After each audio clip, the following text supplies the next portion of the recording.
Fayetteville police say there's no threat to the public tonight after a Fayetteville man was found dead in the West Fork of the White River. Police say Julio Matias was found yesterday evening off Huntsville Road near Stone Bridge in Dead Horse Mountain. The person who called 911 was operating a drone in the area and spotted him in the water. Investigators were back out at the scene today looking over the area in better light. We work through the cases in a very systematic fashion that would be similar to any other investigation of a deceased individual. But at this time, no, there's not any information to indicate there's any foul play. Police say the body was sent to the Arkansas State Crime Lab for an autopsy. They're still working to figure out exactly what happened leading up to his death. In the Arkansas State Capitol, police arrested a daycare owner after she left an infant in a hot car. The infant was found dead 8 hours later. Little Rock police say it started with a normal daycare pickup. Police documents say Hope Jones went to pick up the infant from its foster mom yesterday morning just before 6:30. Investigators say when Jones got to her daycare, she forgot the baby in the back seat and later found the baby unresponsive. The national group Kids in Car Safety says this tragedy should serve as a reminder for every caregiver. We want them to follow our look before you lock safety checklist. So number one, we want them to look before you lock. That means open the back door, check the back seat every single time you leave your vehicle, even if you don't have the children with you. Jones is of the Pulaski County Jail out on a $15,000 bond. The Arkansas Good Samaritan law says you can break into a car if necessary in order to save a trapped pet or child. An Arkansas girl is alive tonight after being swept into a drain, and it's thanks to the swift actions of community members and first responders.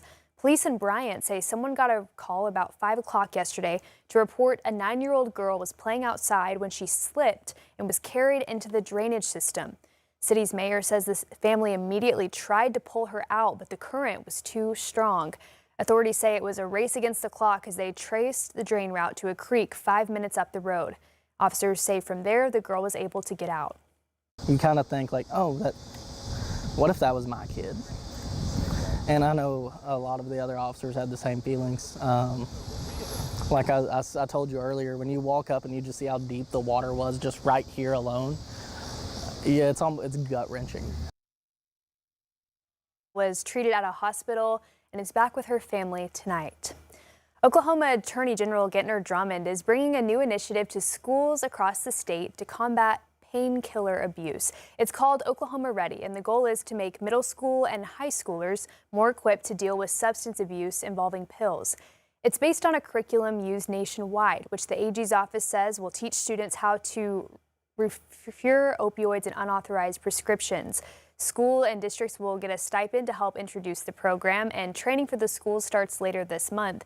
It's similar to Arkansas Attorney General Tim Griffin's One Pill Can Kill initiative, which brings Narcan and other resources to schools across the state.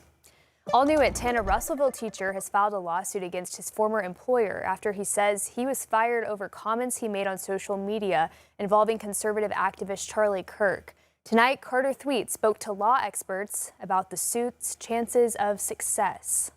September's murder of conservative speaker and activist Charlie Kirk sparked strong opinions. A lot of commentary that expressed at least some degree of satisfaction and happiness over his killing. Among those, a post from Russellville High School biology teacher Chance Duncan, who posted a quote about reading some obituaries with pleasure, adding that the quote felt fitting that day. Conservatives online called for Duncan to be fired, and after hours of debate, the school board voted to do just that. He was fired for that post in retaliation of his First Amendment rights. Attorney Shelby Schroff and the ACLU of Arkansas are now suing the Russellville School District on Duncan's behalf. The lawsuit argues that commenting on a matter of public concern as a private citizen online protects Duncan's speech. The Constitution limits what the government can do, and that includes government employers, including public school districts. And they cannot retaliate against their employees for speech that's protected by the First Amendment. Amendment. The Russellville School District declined to comment Thursday, citing ongoing litigation. The case now heads to federal court. Bowen School of Law professor Joshua Silverstein says similar cases have often ended in a win for the fired employee. The basic argument the school will make is that this Facebook post was disruptive. It interfered with the operation of the school. The standard of disruption that the university has to show, or the public school has to show, is quite high. And so I think there's a really good chance the teacher's going to win. That was Carter Thweet reporting.